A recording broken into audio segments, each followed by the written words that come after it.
Madame, mademoiselle, monsieur, bonjour et bienvenue dans ce magazine où nous poursuivons notre rencontre avec Thomas d'Ansbourg qui a publié aux éditions de l'Homme ce livre « Notre façon d'être adulte, fait-elle sens et envie pour les jeunes ?» Thomas d'Ansbourg, bonjour. Bonjour. Nous poursuivons notre rencontre et vous aviez dit qu'il y avait 5 mécanismes autobloquants. Nous en avons déjà vu 2. Je vous propose de continuer parce que vous avez donné le goût de les découvrir tous, en fait. J'espère, merci. Le troisième mécanisme autobloquant que nous rencontrons beaucoup, c'est l'habitude de vivre plutôt dans la méfiance par rapport à la nouveauté, au changement, à ce qui arrive et qui n'était pas prévu. Donc l'incertitude, il y a davantage de méfiance avec contraction, fermeture, que de confiance avec un phénomène d'expansion, ouverture.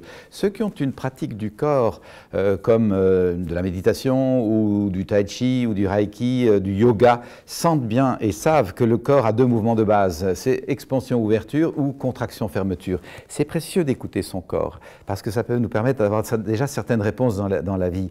Eh bien, je constate que nous avons souvent été éduqués plutôt dans la méfiance et dans la contraction que dans l'ouverture. Et aujourd'hui, devant cette transition dans laquelle nous sommes engagés, je crois que nous avons profondément besoin de nous ouvrir à l'accueil du changement, à l'accueil de l'incertitude. L'épidémie est venue nous bousculer complètement dans nos habitudes de tout programmer, d'avoir un agenda bien rempli avec des choses sûres qui vont se passer l'une après l'autre. Et paf, tout ça est chamboulé parce que l'épidémie arrive et compromet complètement les agendas et les projets. Eh bien, j'ai pu voir que pour beaucoup de personnes, c'est une source de grosse angoisse et que nous avons comme évacué l'incertitude et notamment l'incertitude finale qui est la fin de vie et la mort. Nous avons évacué ça dans notre culture qui ne parle pratiquement pas de la mort.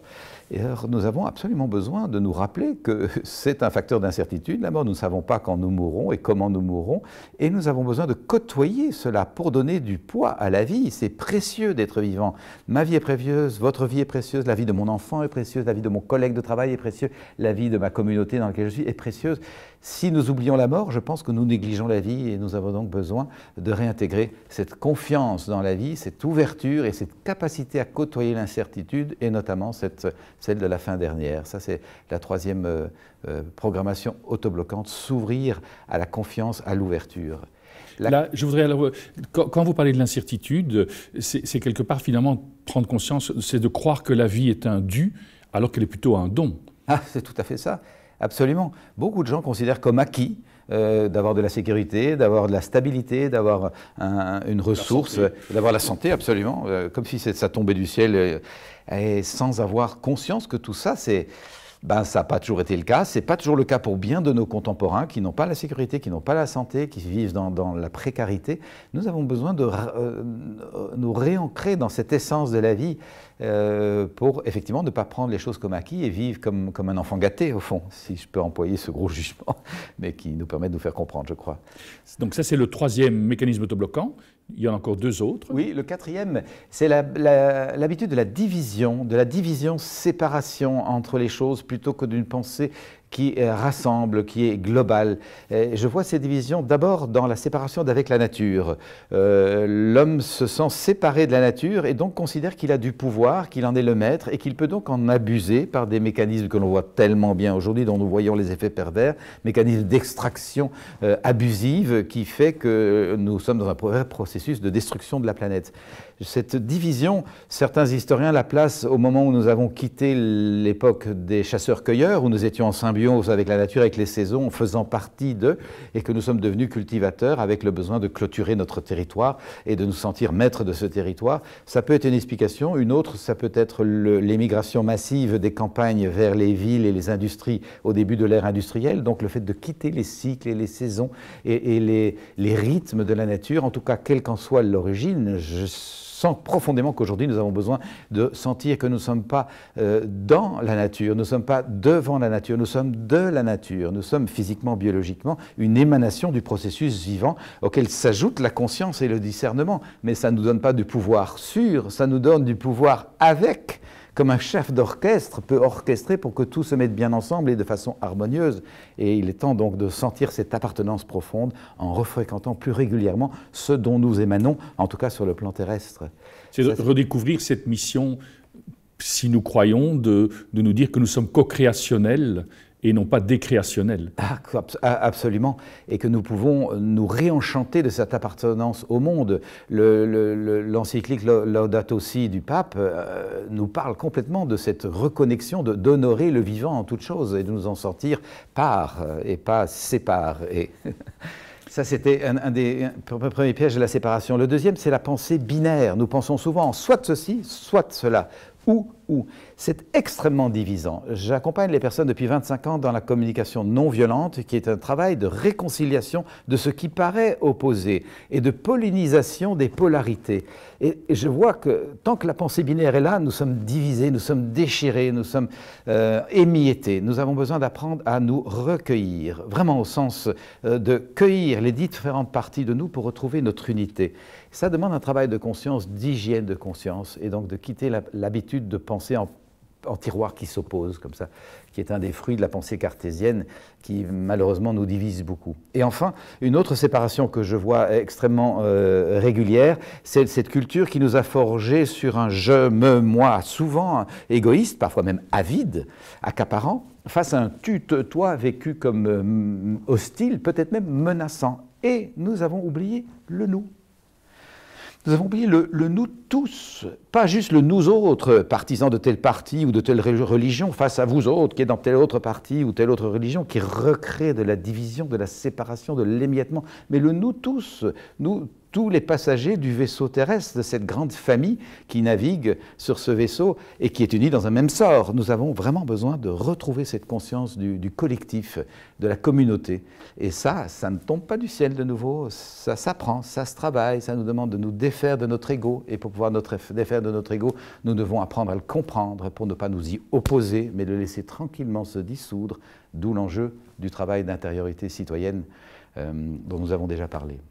Ce qui signifie aussi, quelque part, que c'est aller contre la culture ambiante dans laquelle nous sommes, qui prône l'individualisme à outrance. Absolument, en tout cas d'aller au-delà de cette culture. Sans doute avons eu nous besoin, puisque les cultures étaient autrefois, il n'y a pas si longtemps, assez tribales, c'est la grande famille, c'est la caste, c'est la classe qui commande avec ses principes, ses habitudes. L'individu a sans doute dû émerger de ça pour penser par lui-même, mais le balancier a besoin de retrouver son axe, à la fois appartenance, bien sûr, et lien très important, à la fois autonomie et liberté, et en même temps équilibre entre les deux, pour quitter cet individualisme excessif qui nous fait tant de mal à nous, mais aussi à la planète, bien sûr.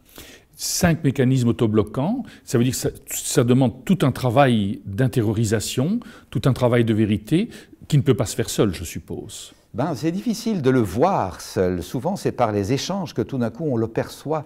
Et personnellement, j'ai eu un grand bénéfice de travailler là-dessus de façon indirecte. Je ne les nommais pas comme ça en thérapie, bien sûr. Mais ensuite, en participant à beaucoup de groupes, j'ai beaucoup travaillé avec le psychanalyste québécois Guy Corneau. Et puis, je suis devenu son assistant, son collaborateur. Ça m'est apparu que ces pièges étaient fréquents. Et puis, maintenant, j'anime des sessions de communication non violente qui s'apprennent en groupe. C'est vraiment quelque chose qui apparaît de plus en plus. Et quand on connaît ces pièges, et je commence toujours mes sessions en les nommant, les gens les retrouvent, on dit « Ah oui, là, je suis pris dans la culture du malheur. Ah, là, je suis dans une pensée divisée et binaire. Ou là, je suis dans la méfiance plutôt que d'être dans la confiance. » C'est vraiment intéressant de les voir. Et puis, il y a un 5e piège qui est le rapport hostile au temps. Nous avons construit une société qui se bat contre le temps. C'est fichu d'avance, si je peux me permettre. C'est d'ailleurs une des raisons qui m'a amené un jour en thérapie. J'étais juriste, je m'occupais de jeunes de la rue, j'étais engagé dans toutes sortes de projets sociaux. Je courais tout le temps. Et à un moment, une petite voix s'est fait de plus en plus claire en moi et j'ai accepté de l'écouter. Ta course est perdue, est perdue. Et je me suis dit, je me bats contre quelque chose sur lequel je n'ai aucun pouvoir. Qu'est-ce qui fait que je me bats contre le temps au lieu que de marcher avec comme un compagnon qui m'amène tranquillement vers mon objectif, comme le temps aide le jardinier à obtenir de bons fruits ou de belles fleurs, comme le temps aide le vendangeur à faire un bon vin. Nous avons besoin de retrouver un compagnonnage avec le temps parce que cette course contre le temps nous épuise individuellement. 30% de la population en Belgique et en France sous médicaments pour survivre parce que la course est dingue, anxiolytiques et autres amphétamines. C'est pas le sens de la vie de bouffer des médicaments quand même. Et cette course nous épuise individuellement et elle épuise la planète parce qu'on surexploite ses ressources. Donc nous avons besoin de pacifier ce rapport au temps et pour ce faire, de faire le lien avec notre course à tout bien faire. C'est parce que nous courons à tout bien faire, de choses à faire en choses à faire, en oubliant d'être, que nous nous battons contre le temps. Si nous avions appris dès l'enfance à être profondément présent, vivant, attentif, contemplant, nous ferions les choses qui permettent la vie sur la planète, bien sûr, et la collaboration nécessaire à la joie du vivre ensemble, mais nous les ferions dans un rythme doux, tranquille. Moi, il m'a fallu entre 7 et 8 ans pour retrouver un rythme doux, et simplement retrouver mon rythme. J'avais encodé, en voyant mes parents courir, qui disaient « on n'a pas le temps, dépêche-toi, dépêche-toi ». J'avais encodé, on se bat contre le temps, c'est comme ça, la vie c'est comme ça. Il m'a fallu des années pour dire « attends, ça c'est ce que j'ai encodé, c'est un enfermement, ça m'enferme, ça m'emprisonne. J'ai besoin de faire droit à mon rythme. Moi j'ai un rythme lent, j'aime faire beaucoup de choses, mais tranquillement. » Paisiblement. Et je pense que globalement, notre société a besoin de retrouver un rapport pacifié avec le temps, parce que c'est ça qui permet de goûter la vie. Si j'ajoute de plus en plus de choses à faire dans la vie, inévitablement, il y a de moins en moins de vie dans les choses à faire. Tout est compacté. Et dans tant de familles, il y a de la détresse parce qu'on ne se parle plus, on ne s'écoute pas, on se sort des conseils ou des solutions sans prendre le temps de s'écouter, de bien se comprendre. Et il y a pas ou peu de nous joyeux, de nous féconds. Nous avons besoin de prendre le temps de créer, recréer du nous fécond. Thomas Danzbourg, merci beaucoup. Nous arrivons déjà au terme de cette émission. Au nom de toute l'équipe qui l'a préparée, il ne me reste que vous souhaiter une excellente journée. À très bientôt.